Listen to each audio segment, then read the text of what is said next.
Content দিতেই হবে একটা অ্যাটলিস্ট, যেটার দ্বারা আমরা অন পেজ এসিও।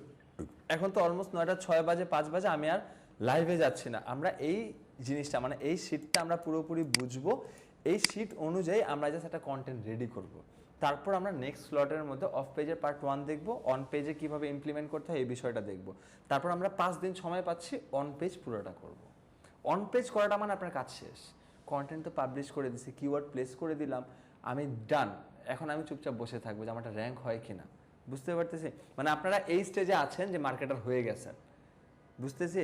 দুইটা পার্ট কিন্তু ডান। রিসার্চ মানে কিওয়ার্ড রিসার্চ করেছি, কিওয়ার্ডের এগেইনস্টে কি করেছি, কম্পিটিটর অ্যানালাইসিস করছি যে আমার এই কিওয়ার্ডের উপর কেমন কম্পিটিশন আছে, কেমন ডিফিকাল্টিস আছে, তারপর যে আমি কিওয়ার্ডটা চুজ করেছি, ঠিক না? কম্পিটিটর অ্যানালাইসিসের পর মার্ক করছি যে এই কিওয়ার্ড নিয়ে আমি আগাবো, ঠিক না? ওই কিওয়ার্ডের ইন্টেন্ট অনুযায়ী, পুরো ফুল ইন্টেন্ট অনুযায়ী আমি একটা কন্টেন্ট লিখেছি, কন্টেন্টের মধ্যে কিওয়ার্ডটাকে 6টা জায়গায় প্লেস করেছে, প্লেস করার পর ফার্স্ট 100 ওয়ার্ডে রাখছি, মাঝে মাঝে ইউজ করছি 1000 ওয়ার্ডে 2বার একটা ডেন্সিটি মেনটেন করে কন্টেন্টটাকে পাবলিশ করে দিছি, আমার কাজ কিন্তু শেষ। দুইটা পিলার আমার ডান, বুঝতেছি? কিন্তু আপনি একটু করেন, হ্যাঁ। সো দেখেন অন পেজ অ্যান্ড অন সাইটের মধ্যে পার্থক্য কি বলেন তো?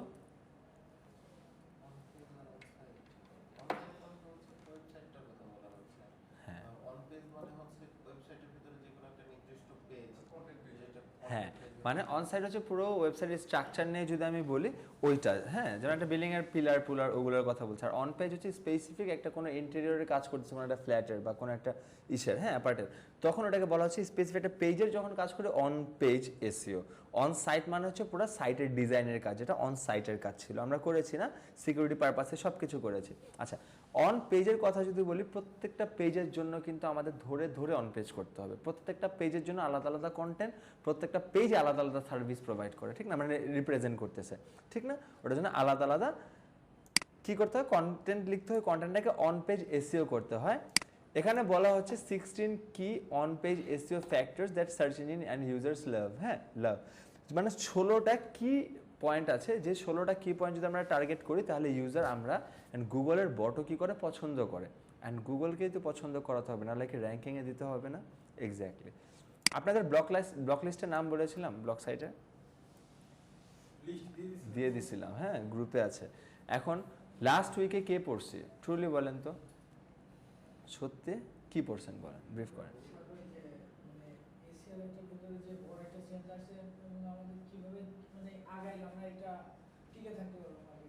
কিভাবে আগাইলে পরে কি বুঝলেন? না, এটা আজ করার রিজন আছে।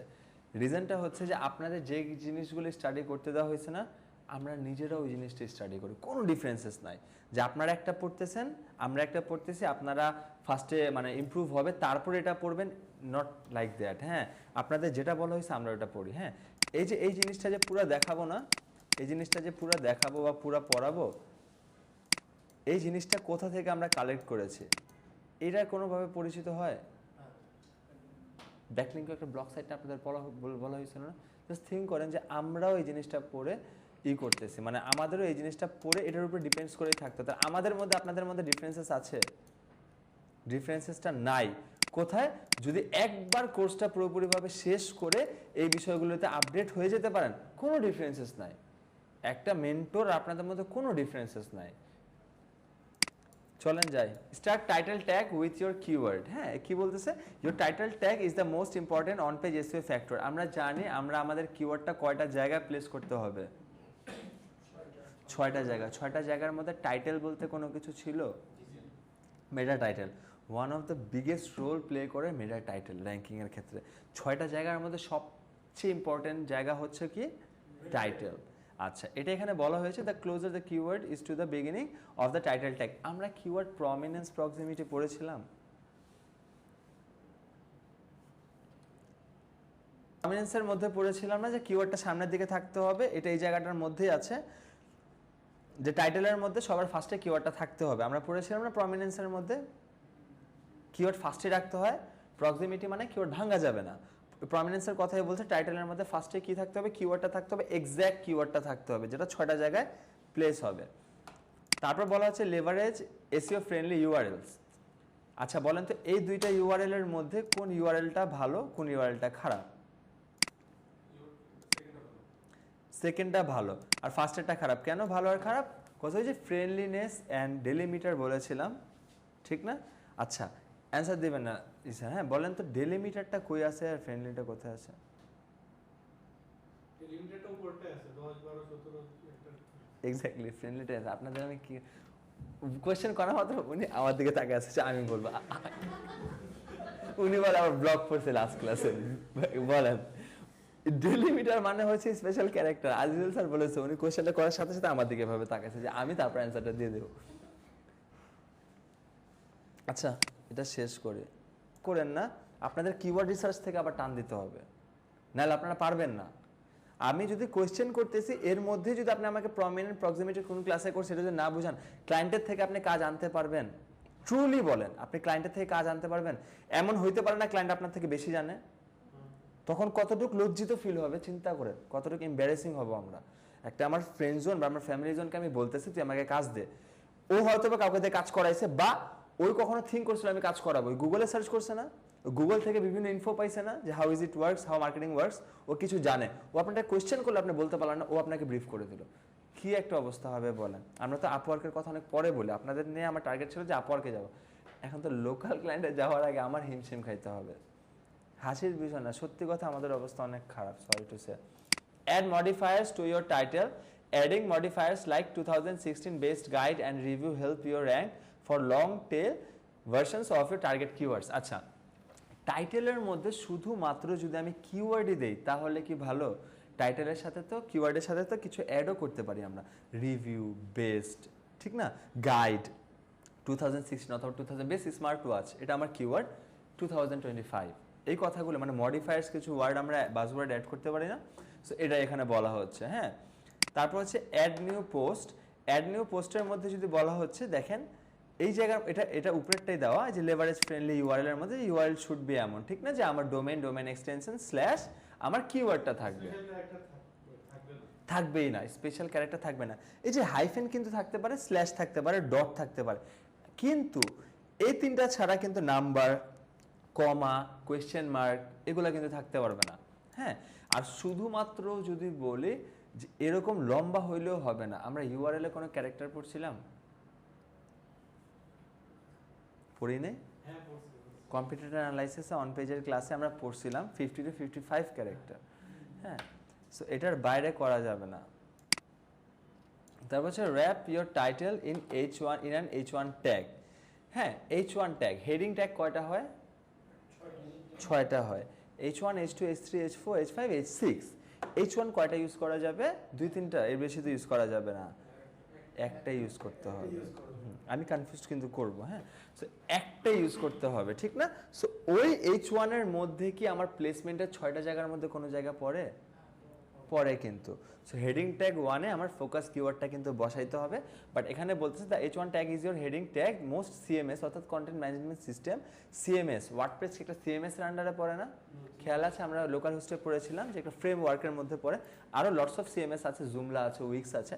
সো বেশিরভাগ মানে CMS like WordPress automatically add the H1 tag to your blog post title, অর্থাৎ ব্লগ পোস্ট অ্যান্ড টাইটেল। অর্থাৎ আমরা বলেছিলাম না অডিটের ক্লাসে আপনি যদি টাইটেল আর H1 নাও দেন আপনার কিন্তু বাই ডিফল্টও দিয়ে দিবে, বাট ওটা দেওয়াটা কিন্তু উচিত হবে না, আমরাই দিব, এটা এখানে বলতে চাচ্ছে। হ্যাঁ তারপর হচ্ছে ড্যাজেল উইথ মাল্টিমিডিয়া, এটা কি? আচ্ছা বলেন তো, পড়তে তো কারোই ভালো লাগে না আর ব্লগ তো আরও না, লেখা দেখলে কোন প্ল্যাটফর্মটা সবচেয়ে বেশি আমাকে রিসোর্সেস আর ইনফরমেশন দেয় সোশ্যাল মিডিয়ার মধ্যে?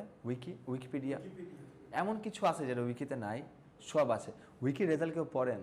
আমি নিজে পড়ি না, আমার ভালো লাগে না, ফর ট্রুলি সেই, কারণ লেখা ভালো লাগে, আমি যখন ঝোঁকে চলে যাই মানে লেখা দেখে বাদ দাও, এরকম একটা থাকে না?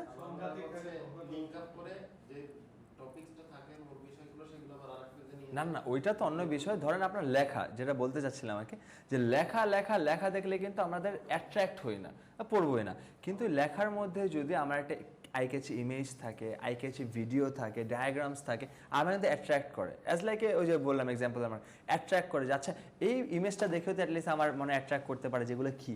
এই ইমেজ না থাকলে যদি শুধু এগুলো থাকতো আপনাদেরও ভালো লাগতো দেখতে? এখনই দেখতে ভালো লাগতো না। সো এটাই বলা হচ্ছে যে engaging images videos and diagrams can reduce bounce rate. Bounce রেটটা কি? গুগল আপনার কন্টেন্টের লেন্থ যত বেশি ইনিশিয়াল স্টেজে গুগল আমাকে র্যাঙ্ক দেবে, এটা আমরা বুঝেছি, পড়েছি, র্যাঙ্ক দিল। দেওয়ার পর কি গুগল র্যাঙ্কে ধরে রাখবে? সে অবজার্ভ করবে না? তোমাকে র্যাঙ্কে দিলাম, তোমার কাছে ইউজার ভিজিটর পাঠালাম, কে কতক্ষণ স্টে করলো? একটা ইউজার গেল তোমার ওয়েবসাইটে, আবার 2 সেকেন্ডসের 3 সেকেন্ডসের মধ্যে আবার বের হয়ে গেল, তখন গুগল কিন্তু নোটিস করে, তাহলে ওর কন্টেন্ট মনে হয় ইন্টেন্টফুল না, ভ্যালুয়েবল না, ওকে র্যাঙ্কে থেকে ফেলে দাও। সো 4 to 5 সেকেন্ডসের কম যদি একটা ইউজার ভিজিটর আমার কোনো ওয়েব পেজ বা ওয়েবসাইটে থাকে, 4 সেকেন্ডসের মধ্যে এর বেশি যদি স্টে না করে সে যদি বের হয়ে যায়, তখন আমার বাউন্স রেট কাউন্ট হয়। আর বাউন্স রেট যত বেশি কাউন্ট হবে আমার পেনাল্টি তত সন্নিকটে। বুঝতে পারছি? মানে আমার র্যাঙ্কটা ফল করবে। সো এটার জন্য বলা হচ্ছে যেন স্টে করে, এটার জন্য আমরা আই ক্যাচি কিছু কন্টেন্টের মধ্যে ইমেজ রাখবো, কিছু ভিডিওস রাখবো, কিছু ডায়াগ্রামস রাখবো। কারণ কথা হচ্ছে আমার বেবি রিলেটেড কন্টেন্ট, আমি ইমেজ কিসে দিছি? আমি ইমেজ দিছি ব্লেন্ডারের, হবে? প্রতি 300 ওয়ার্ড পর পর আমরা একটা করে ইমেজ দিব, বাট ওই 300 ওয়ার্ডের আমি যেটা লিখে বোঝাতে চাচ্ছি ইমেজ দ্বারা যেন আমার এক্সপ্রেস হয়। অর্থাৎ কন্টেন্ট তো অনেক ধরনের হয়, ভিজুয়াল কন্টেন্ট আমরা বুঝি না, ভিজুয়াল কন্টেন্ট ইমেজের মাধ্যমে একটা কন্টেন্ট শো হয়, যে ইমেজটা দেখে বোঝা যাচ্ছে যে একটা কোনো একটা কন্টেন্ট, কোনো একটা কিছু এক্সপ্রেস হচ্ছে, ঠিক না? এরকম হয়। সো এখানে সাপোজ ধরেন 300 ওয়ার্ডের আমি একটা কথা লিখলাম স্ট্রলার নিয়ে, এখানে একটা eye catchy stroller with baby সহ আমি একটা ছবি দেবো। তারপর আমি লিখলাম যে ধরেন আম্মুদের জন্য একটা কথা লিখলাম, মাদারদের জন্য, হ্যাঁ, নিচে একটা বেবি আর একটা মমের ছবি দিলাম। মানে আমার 300 ওয়ার্ডের সাথে রিলেভেন্ট হচ্ছে, 300 ওয়ার্ডের যে কথাটা ওটার 1% হলেও ছবিটা দিয়ে এক্সপ্রেস হচ্ছে, এরকম করে দেওয়ার চেষ্টা করবো। হ্যাঁ, তারপর wrap sub headings in H2 tags. H2 ট্যাগের মধ্যে কিওয়ার্ড বসাইতে বলছে। H1 এ যদি আমি ফোকাস কিওয়ার্ড বসাই, H2 তে কি বসাবো? LSI বা সাপোর্টিভ কিওয়ার্ডের কথা মনে আছে? LSI অথবা সাপোর্টিভ কিওয়ার্ড, হ্যাঁ, এগুলো আমরা H2 তে বসাবো। এটা নিয়ে বলার কিছু আছে, drop your keyword in first 100 ওয়ার্ডস। 100 ওয়ার্ডের মধ্যে আমাদের কন্টেন্টের ফার্স্ট 100 ওয়ার্ডের মধ্যে কিওয়ার্ডটা বসাইতে হবে, এটা আমরা জানি। Responsive design, Google started penalising mobile unfriendly sites in 2015। 2015 এর আগে, 2010 এর আগে হয়তো এমন হতো যে ব্রড টাইপের মনিটর থাকতো, আমাদের মনে আছে, কম্পিউটার থাকতো, তখন আমরা কম্পিউটারে ঢুকতাম। বাট 2015 এর পর বা 12 এর পর থেকে যখন থেকে স্মার্টফোন আমাদের হাতে আসছে, কেউ কি ল্যাপটপে অথবা ডেস্কটপে অথবা ম্যাকবুকে কি আমরা ওয়েবসাইট দেখি? আমরা মোবাইলে যে কোনো সার্ভিস নিতে হলে। সো গুগল 15 সালের পর থেকে বলছে, ভাই তুমি যত যাই করো মোবাইল ফ্রেন্ডলি যদি না হয় আমি সাথে সাথে তোমাকে পেনাল্টি দেবো। এখন এমন কোনো ওয়েবসাইট পান যে মোবাইল ফ্রেন্ডলি না? অ্যাজ ইউজুয়াল, হ্যাঁ, এটা নর্মাল ইস্যু, এটা থাকতেই হবে। রিকমেন্ড করে দিছে রেসপন্সিভ ডিজাইনে। দেখেন মোবাইলের ট্যাবে ল্যাপটপে সেম যেন থাকে রেসপন্সটা। Use outbound links. আউটবাউন্ড লিঙ্কসটা কি? এক্স্যাক্টলি, যে আমি দুইটা ইন্টারনাল এক্সটার্নাল, ইন্টারনাল অথবা ইনবাউন্ড অথবা আউটবাউন্ড, যে বাইরে চলে যাচ্ছে, এক্সটার্নাল অথবা আউটবাউন্ড লিঙ্ক। এখন গুগল বলছে যে ভাই তুমি তোমার ওয়েবসাইটে আউটবাউন্ড লিঙ্কও রাখো। আমি যদি ইন্টারনাল লিঙ্ক যদি 5-10টা রাখি, আউটবাউন্ড লিঙ্ক অ্যাটলিস্ট একটা, অ্যাটমোস্ট 2টা, এর বেশি আবার রাখবো না। তখন গুগলের চোখে একটা ভালো একটা ইমেজ পড়ে যে আচ্ছা ও নিজের কথা শুধু চিন্তা করতেছে না, ও আরেকজনকে রেফার করতেছে যার কন্টেন্ট ভালো, হ্যাঁ, যে ওখান থেকেও আরও বেশি ইনফো পাওয়া যেতে পারে। অ্যান্ড কোয়েশ্চেন আসতে পারে, স্যার আমি প্রোডাক্ট সেল করতেছি অ্যাফিলিয়েশনের ব্লগ সাইট, আমি তো আরেকটা ব্লগ সাইটের রেফারেন্স দিই, তাহলে আমার লস না লাভ? টোটাল তো লস, ঠিক না? আমি যদি আরেকটা ব্লগ সাইটে আমি পাঠাই দিই আমার ইউজার ভিজিটরটাকে, ওইদিকে চলে যাবে। কিন্তু আমার গুগল বলছে আউটবাউন্ড লিঙ্ক দাও, ঠিক আছে আমি লিঙ্ক দেবো, গুগল তো আমাকে বলে না যে তুমি ওকে দিবা।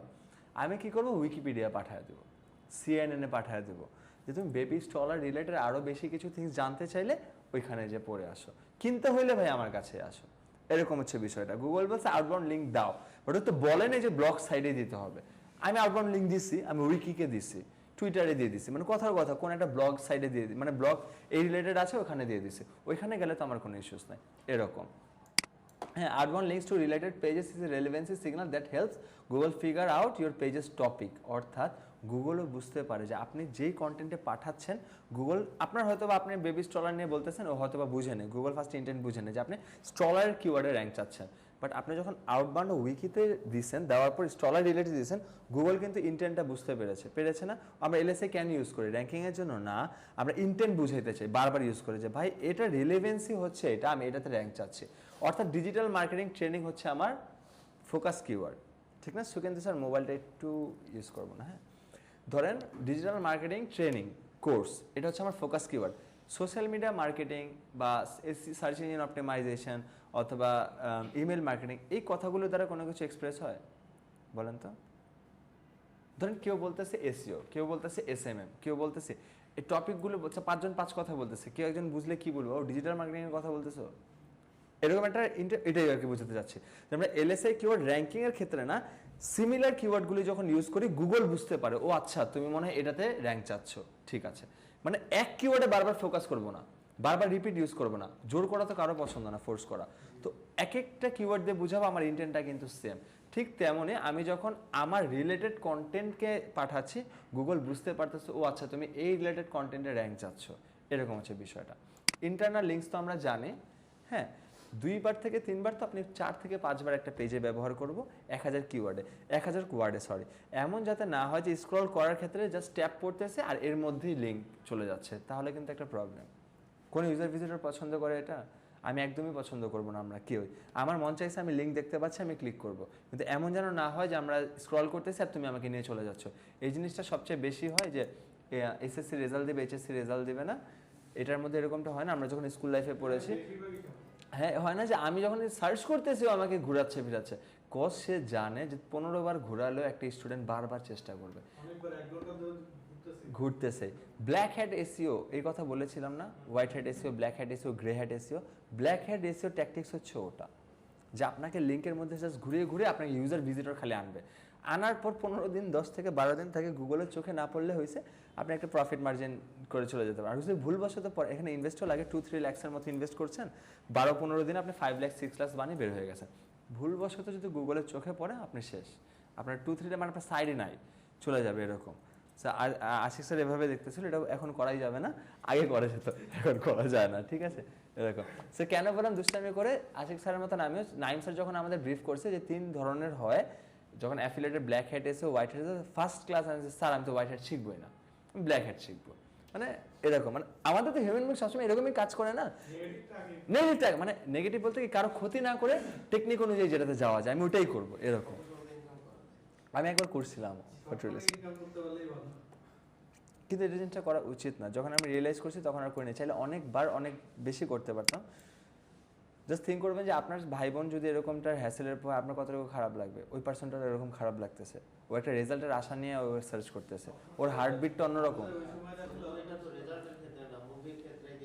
মুভির ক্ষেত্রে অত হয় না, রেজাল্টের ক্ষেত্রে সবচেয়ে বেশি হয় কেন, কারণ মুভি টুভি কি আপনি এক জায়গা থেকে পান না ওই জায়গায় যাবেন না, আর রেজাল্টের ক্ষেত্রে কি হয় আমাকে 120 বার ঘোরালেও আমি 1 ঘন্টা বারবার চেষ্টাই করতে থাকবো যে রেজাল্টটা তো বেরোবে বেরোবে বেরোবে।